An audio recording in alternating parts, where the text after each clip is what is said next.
All right. Well, welcome to Commercial and Cocktails with Colt. I could have sworn this show got canceled. It does, but it only gets canceled when you're on. So this is like a. Does that? So I'm bringing the ratings down. I think you're bringing the ratings down because so far, Spotify hasn't offered me $100 million. Nothing. The buyout's not there. The buyout's what we're looking for, it's guys. Not so there. Please subscribe.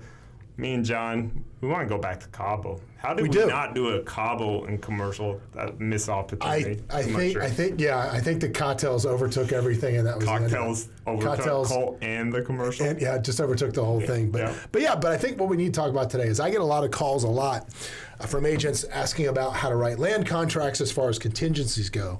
Because before I cut you off, if you guys don't know John Gafford is co-owner and broker of one of the highest luxury, high-end boutiques in the whole state. That's boutique real estate firms, not just a boutique. Yeah, I don't sell like toys. Skirts. I am doing a deal right now for a client that's what they do is sex toys and that type of deal. They make a fortune. Maybe we stop this and start. I feel like we're already headed into cancel. Cancellation. I feel like it's already. I know. I feel like we're already headed there. I'm taking it that way, but he gets these calls, and your agents are the best of the best. Yes. These aren't I won't throw names out, but these aren't the low end franchises that just pick up everybody. Well, I think the problem is we really do a good job here of having everybody in our company stay in their lane. Yeah. Which is our residential people do residential, our multifamily people do multifamily, and our commercial agents like you do handle commercial. And the problem with land is I think it's one of those weird products out there that tends to kind of put its foot on one side of the fence, but yet its foot on the other side of the fence as well. So totally agree with you. When a residential agent goes to write a contract on land, they tend to have a lot of questions, especially about the contingencies. Yeah. So, the process for building in most cases on residential land and commercial land is very similar, which is why honestly the contracts and some of the things you're asking for look the same. Right. So right. What are and some? That's why I hop on if I get calls all the time. I think I could bump up how much deals you're doing because they see my 3 or 4 land residential deals and they think that's all I do for a year. But I will hop on it and it's to help the agents out. So if you're out there and your agent tells you, hey, I'm going to pass you on to somebody, doesn't mean they're a bad agent. No. They're actually a great agent for passing you on. Because they know what they don't know. Yes. And so that's something that I always tell people is respect your agent that passes you on. If your agent says that they do everything, there's probably a few people I know, maybe 5 people in 20 years of real estate that truly I think could handle majority of things. I know. It's like music. It's like I know how much you love Nickelback. Like that's all you listen to on a daily basis is Nickelback. But if Nickelback came out and said we're going to do a country record, I don't think you would buy it because you're a super fan. But Nickelback's a Canadian icon. I don't know where they're from. I know you know all about them. Come on. I've seen the posters in your office, but still, but yeah, they stay in their lane. They make bad music for bros is what they do, and they're good at it. So just stay in your lane. But if I put one on, you'd sing every word. No. Yes, you would. No, I wouldn't. Yes, you would. No, I wouldn't. But speaking of getting agree to disagree, getting back in the lane. To disagree. Getting back in the lane. It's a whole lot different, right? Like land is a whole lot different on what you should be looking for, setbacks, stuff like that. So your contingency on houses, honestly, maybe not on your houses because your deals are really large houses. Yeah. But on the average person's house, you could knock out your contingencies 4 to 5 days. Oh, very quick. Very easily. But with land, especially most residential lots, they still have, these are lots that are graded. Yep. What by graded we mean they're already flattened, they're ready for houses, they're stubbed, which means there's utilities within 100 feet of the lot, to the end of the lot, they're already there. But there's still some inspections and some things that could happen that you need to have done. And that's why you can't just ask for a 14-day land. The last 2 deals I've done this last month on land were residential agents that asked for 14-day contingencies. And I'm just like, you guys, are you sure? Are you sure? Hey, look, I look out for my sellers. It's not my job to look out for theirs. And they've closed. And it'll be interesting because you should do minimum 30 days, but more realistically, 45-day due diligence. I like a 45. Well, if you can do, here's the thing. If you can do a shorter due diligence, that's one thing, but you need 45-day contingencies on things like soils and those things. Well, and that's what I was going to say. You got to run those out longer. Minimum, you're not doing the proper stuff. No. It's maybe they already had soils because they were going to build. Maybe they lost their job. They need to sell, so they have soils, stuff like that. But if you're doing soil, what are soils, Colt? Well, so here's the deal, guys. Land can be tricky. Yes, it can. Land does not. There's no such thing as just good raw land. Yes. And perfect example for this is in Henderson, which is a suburb of Las Vegas. In the 80s, there was a huge explosion. It's amazing YouTube. Yes. You haven't seen it? The Pepco explosion. Look that up. Amazing. Killed a couple of people. Luckily, it didn't kill hundreds of people because that thing was amazing. Blew the windows out of my wife's school when she was a little kid. And that was miles and miles probably 15 miles away? Yes, at least. That's how big it was. 80s, middle of desert. No one knows about it. That is now becoming a very nice little plot of land. For that, well, I don't want to talk about subdivision. Well, it's getting there. There are subdivisions in Henderson built on nuclear test sites. And that's right. And that's what people do not understand. And so when you go get soil, you can get phase 1s, which will tell you if there's contaminations. Then you do phase 2s where they drill into it. You can go in soil, and you can find out you're on bad soil. Yeah. Up by the airport in North Las Vegas, people always call and say, well, it's interesting. There's some abandoned homes. What's going on?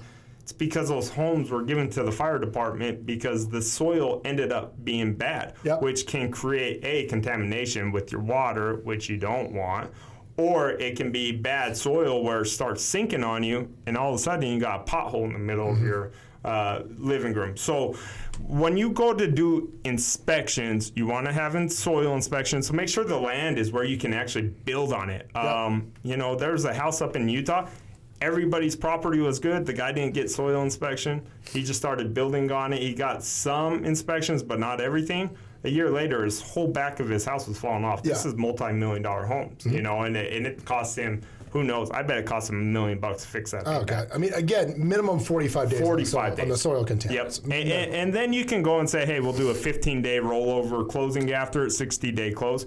But your agent might say, well, that's too long. It's not. Like minimum 45 because it takes minimum 30 days to get these reports back to you. Yeah, it does. These aren't just, it looks good. They send them to labs, they get them done. So you better have some phase 1s, environmental, soil inspections.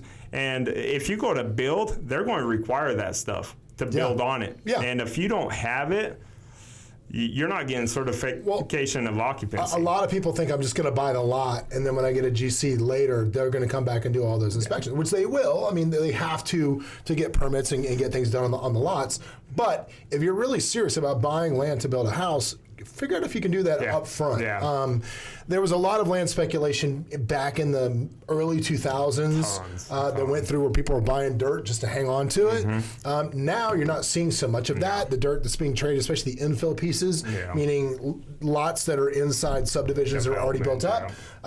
Those lots, they're not really buying them to sit on. There's not enough. The land's gotten so expensive that you don't buy without doing your stuff because you better buy to have some sort of purpose with it right now. And not to mention that if you're buying an infill piece, especially in some of the neighborhoods, like I think there's 2 lots left in my neighborhood that I'm in, the HOA is ringing fines on those lots for not being built. So that's a big part also of land when you go in is really make sure you're giving yourself enough due diligence to get the information back from the HOA as to figure out what the fines are. Yeah, because I think they're not going to give you a break. You probably got a year to start building? No. When I bought my house that I'm in now mid-stroke, it was a house that was being built by a couple that divorced as couples sometimes do. They fire sold it. We wound up getting a good deal, but it was the middle of a construction project. It was gray shell, which we had to finish the whole thing. But I went in and I said, okay, this house has been sitting here for 18 months unfinished. everybody in the neighborhood hates this house. Right. You know, I'm buying it. We're immediately going to go to work on it. And, you know, assuming because I'm the hero here saving the day, the HOA is going to do me. Love you. Is going to do me right favor. Yeah. I'm solving your problem here. I'm going to finish this. Neighbor, exactly. And what do they do for me? Squat. I was still getting assessed fines the day that I closed on the house. Really? They just started finding me again and moving forward. So. And they're big fines. I mean, I some love of these it. neighborhoods are big fines. And also something, just because they're infill doesn't mean that it's ready to go. Yeah. You know, I was looking at a commercial piece right next to the strip. It was priced right. It's priced, you know, about just under $1 million. We started going in, wrote a letter of intent, started getting in on the deal, and the guy goes, "Hey, just FYI, I see you're going to do your inspections. You're probably going to find the guy next door was dumping oil for the last 20 years." Mm-hmm. They were not going to tell us that until they realized we knew what we were doing. I go, "You guys have had to have some sort of bid to look at this." Mm-hmm. And he goes, "We got a bid. Why don't you get a bid and we'll compare bids?" So I had one of my guys get a bid, and our bid was $750,000 to remediate that thing. He had his bid $800,000. So did this land look amazing? Didn't look amazing, but it looked priced right. Yeah, good to $750 to remediate it. There you go. But then all of a sudden, another $750,000. Yeah. It's not. So there is a lot of things with land, but I honestly, guys, you have to do 45 days. Yes. I mean, it will take you 30 days, and that's really pushing it. Mm-hmm. And you better get on your inspections at day one. If you're a client looking to purchase land, make sure the agent you're talking to knows what they're talking to. If you're an agent that has a client that wants to buy land, make sure you understand what you're doing by talking to your broker, making the calls, or even turning people to understand what they're doing. Call partner up. That's what you do. You guys partner up. Protect Stay in your lane. Like I said, that's the best thing ever. Last question. I love asking people in Vegas, what's the weirdest way people make money, and how shocked have you been that they make the amount they do? What is the weirdest way people in Vegas make money? Yeah. I mean, let's just say that I think OnlyFans. Without question, it's OnlyFans. $1 million. I've had some clients come through that literally look like they came off the main stage at the worst strip club in the worst part of town. Chicas Bonitas. Shopping for $5 million homes, and I'm just like, proof and Good for. And I don't think that's Vegas. I think that's everywhere. I think it's everywhere too, but Vegas is one of those places I started realizing people make money weird. I just got a call last night. Guy goes, "Hey, he needs to buy a warehouse." I goes, "Yeah, money's got money, but just FYI, it's weird." I go, "What do you mean?" He sells bugs. I go, like real bugs. I'm like, hey, autocorrect came on. What does he do? Bugs. Like bug your house or like cockroaches? No, cockroaches, like little roly-polies. And he sells them for like $200. Does he sell them in the bulk? Like bulk? No, like people are paying $200 a thing for these little insects. I'm not gonna lie. If anybody out there knows where I can buy like 1,000 crickets that I could let loose in Colt's house, oh man, my wife would. I would pay for that. You know, my wife. Because it only takes one to drive you insane. Oh, my wife would kill you. You let 5 of them go in the attic. Could you imagine? Oh my God.